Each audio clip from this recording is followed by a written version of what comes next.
जी अस्सलाम वालेकुम। क्या हाल है आप लोगों का? उम्मीद है आप लोग खैरियत से होंगे। मैं भी ठीक हूँ, खैरियत से हूँ। उम्मीद है आप मेरा चैनल रेगुलरली देख रहे होंगे। एक रिक्वेस्ट है कि ब्लॉग की वीडियो पूरी देखा करें शुरू से एंड तक। बड़ा स्ट्रॉन्ग मैसेज होता है। शुरू में दार है, थोड़ा इंट्रोडक्शन होता है, तो मिडल में उसकी थोड़ी तशरीह होती है और एंड में लाजमी बात है कोई ना कोई कंक्रीट मैसेज होता है। आज की एपिसोड पॉलिटिकली है। मुल्की सतह पे आजकल टीवी टॉक शोज़ में भी बड़ा चर्चा है कि पाकिस्तान सस्ता तरीन मुल्क है। काफ़ी मुल्कों की लिस्ट जो है वो किसी आलमी इदारे ने इशू की है। मैं सोच रहा हूँ कि अब जब कि डबल महंगाई है तो पाकिस्तान सस्ता तरीन मुल्क है, और जब 2018 में नवाज शरीफ ने PMLN ने गवर्नमेंट छोड़ी तो उस वक़्त पाकिस्तान कितना सस्ता था और उस वक़्त ये अदारे कहाँ सोए हुए थे। उस वक़्त तो पनामा पेपर इशू हो रहे थे और पता नहीं क्या क्या हंगामा हो रहा था।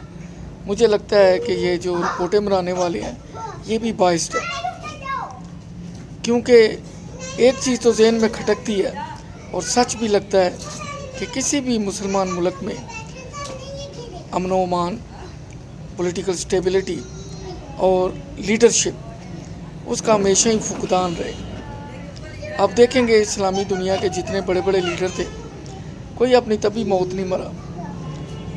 1974 की इस्लामिक समिट से लेके आज तक जितने भी थे प्रोमिनेंट लीडर्स, दे वर असैसिनेटेड और किल्ड। किसी न किसी तरीके से उनको मार दिया गया। आज भी इस्लामी मुल्कों में लीडरशिप का फुकदान है। जो उनकी मर्ज़ी के होते हैं वो उनकी मर्ज़ी की हुकूमत करते हैं, जो उनकी मर्ज़ी के नहीं होते वो वक़्त से पहले चले जाते हैं। हमारे प्राइम मिनिस्टर साहब मोहतरम फरमा रहे थे कि मैं करप्शन के सख्त ख़िलाफ़ हूँ। करप्शन का बीज ही हुकूमत बोती है। वो कोई भी हुकूमत हो, करप्शन की वजह ही हुकूमत है। क्योंकि जब आप हर 15 दिन बाद, हर महीने बाद पेट्रोल की कीमत बढ़ाएंगे, सरकारी मुलाजिम की सैलरी तो वही रहेगी, दुकानदार का प्रॉफिट मार्जिन वही रहेगा। अब जब आप महंगाई कर देंगे तो महीने में उसकी ग्रोसरी पे, किचन पे, ट्रांसपोर्टेशन पे जब ज़द पड़ेगी, तो जब उसकी तनख्वाह 20,000 है, 5,000 वो एक्स्ट्रा कहाँ से लाएगा।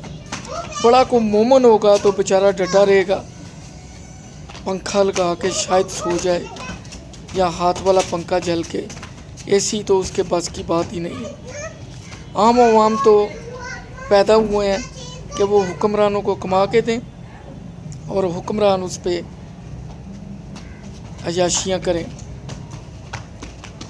टैक्स यूरोपियन स्टाइल का लें और सहूलतें युगंडा वाली दें।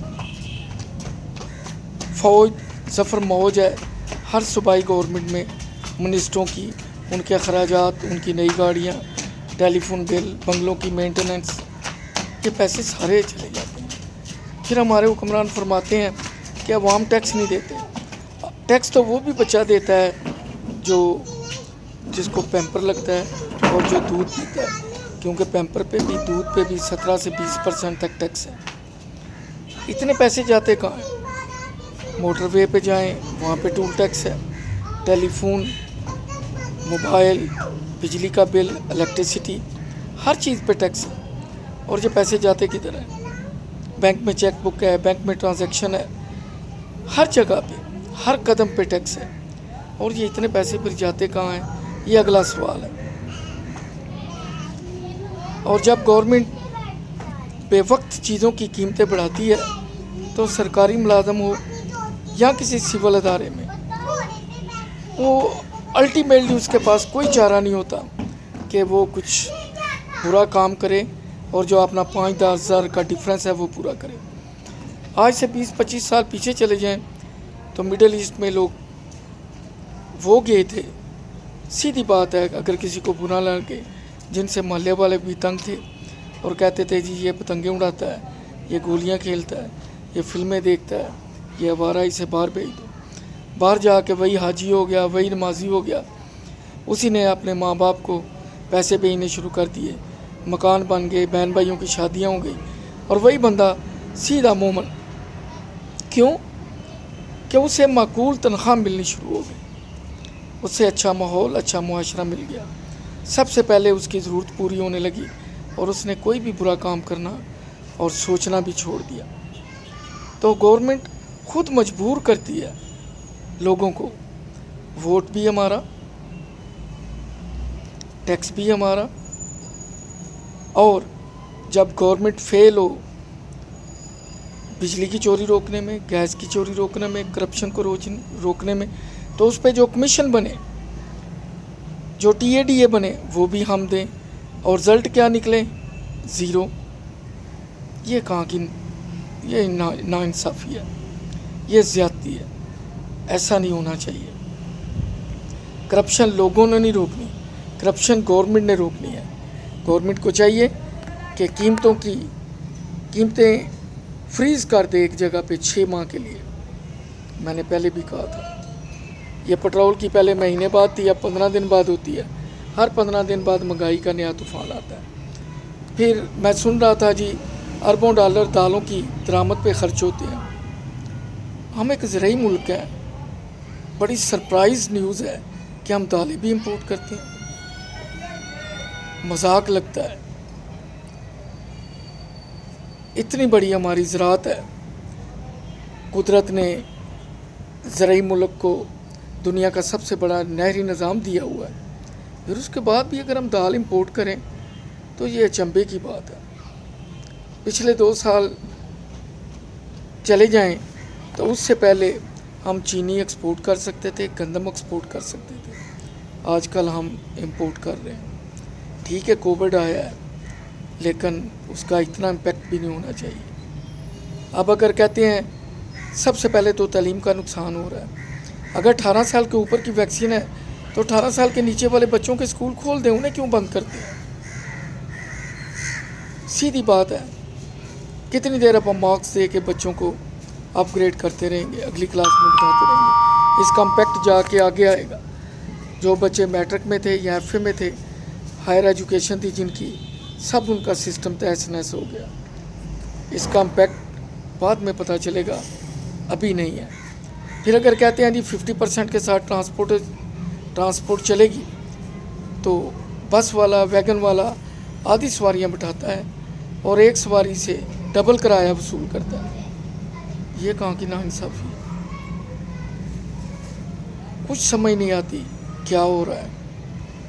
गवर्नमेंट की ग्रिप इस पे उतनी नहीं है जितनी होनी चाहिए, और जब गवर्नमेंट खुद मजबूर करे वर्कर को, एम्प्लॉइज़ को, कि वो तनख्वाह, क्योंकि जब पेट्रोल की कीमत बढ़ती है तो हर एक की बढ़ती है, चाहिए तो ये कि उसी वक्त सरकारी मुलाजमों की कीमत भी बढ़ा दें, सारी कीमत कह रहा हूँ, सैलरी बढ़ा दें, बजाय कि जून जुलाई में सैलरी बढ़ाएं, साथ साथ बढ़ाते रहें, ताकि करप्शन की तरफ वो जाए ही नहीं। जब आप इन बुनियादी चीज़ों की कीमतें बढ़ाते हैं तो उसकी वजह से बिजली, गैस और पेट्रोल की वजह से हर चीज़ की कीमत बढ़ती है।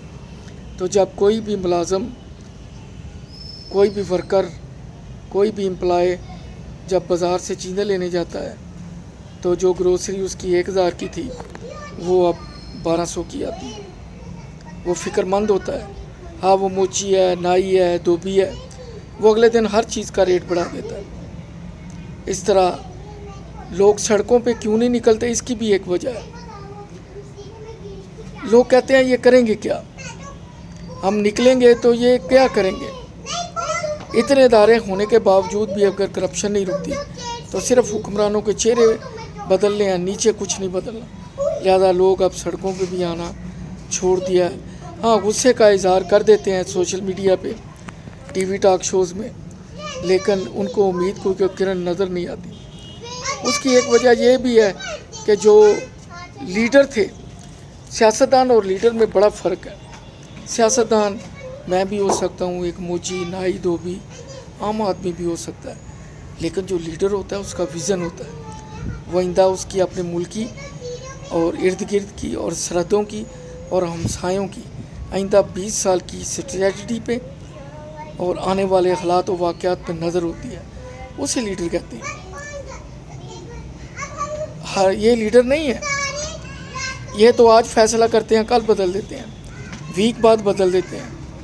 ابھی معذرت کے ساتھ تازہ انٹرویو ہوئے ہیں آزاد کشمیر میں پرائم منسٹر کے لیے, تو جن 4 کے انٹرویو ہوئے ہیں ان کے نام ہی نہیں ہیں. کوئی نئے صاحب جو ہیں وہ آزاد کشمیر کے وزیر اعظم بن گئے. تو یہ انسرٹینٹی ہے. یہ تو میں ایک فیلڈ کی بات کر رہا ہوں. تو معذرت کے ساتھ لیڈر کا ویژن ہوتا ہے, اس کی کیبنٹ کا, لیڈر کا ایک لائن آف ایکشن ہوتی ہے. لیکن افسوس, سخت افسوس, ہمارا ملک ہی نہیں, معذرت کے ساتھ جتنے بھی اسلامی ملک ہیں پچھلے 5 6 7 8 سال میں جو ان کے حکمرانوں کے ساتھ سلوک ہوا وہ آپ کو یاد ہوگا. اللہ تعالی ہمیں محفوظ رکھے, مجھے دعاؤں میں یاد رکھے. کوئی ایسی بات جو ناگوار گزری ہو تو معذرت چاہوں گا. میرا چینل لائک کریں, سبسکرائب کریں, دعاؤں میں یاد رکھیں. اللہ حافظ.